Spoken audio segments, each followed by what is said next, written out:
Mbështetja në virtytin e gruas. Një çështje tjetër është përkushtimi ndaj virtytit të gruas. Çdo lëvizje që mbron gruan duhet të ketë si thelb mbrojtjen e virtytit të saj. Siç kam thënë edhe më parë, perëndimi për shkak të indiferencës ndaj këtij aspekti ka çuar në dekompozim dhe shpërbërjen e shoqërisë së tij.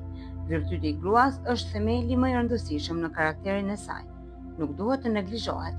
Virtyti i gruas është një mjet për të nderuar dhe për ta ngritur në pozicitat e saj në sy të të tjerëve, madje edhe të burrave që janë të shtukur dhe ndjekës të dëshirave trupore. Ai është në të vërtetë thelbi i respektit dhe vlerësimit për të. Çështja e mbulesës dhe e njohjes për burrin dhe gruan, lejimi apo ndalimi i shikimit janë për të ruajtur virtytin. Islami kushton shumë rëndësi virtytit të gruas, edhe virtyti i burrit është i rëndësishëm gjithashtu. Pasi virtyti nuk është ekskluziv për gruan, por burri gjithashtu duhet të jetë i virtytshëm. Megjithatë, për shkak të forcës fizike që ka burri, ai është i aftë ta keqpërdor dhe ta trajtojë gruan në mënyrë që ajo nuk i pranon. Për këtë arsye, theksi mbi virtytin e gruas është më i madh.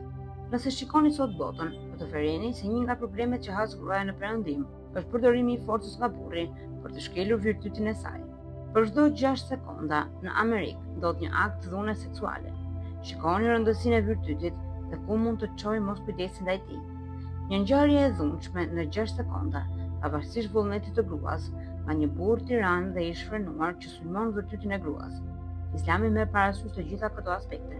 Ky është një nga arsyet pse Islami këmbgul fort mbi çështjen e mbulesës. Kështu përkushtimi ndaj virtytit dhe mbajtja e mbulesës janë çështje që Islami i thekson shumë.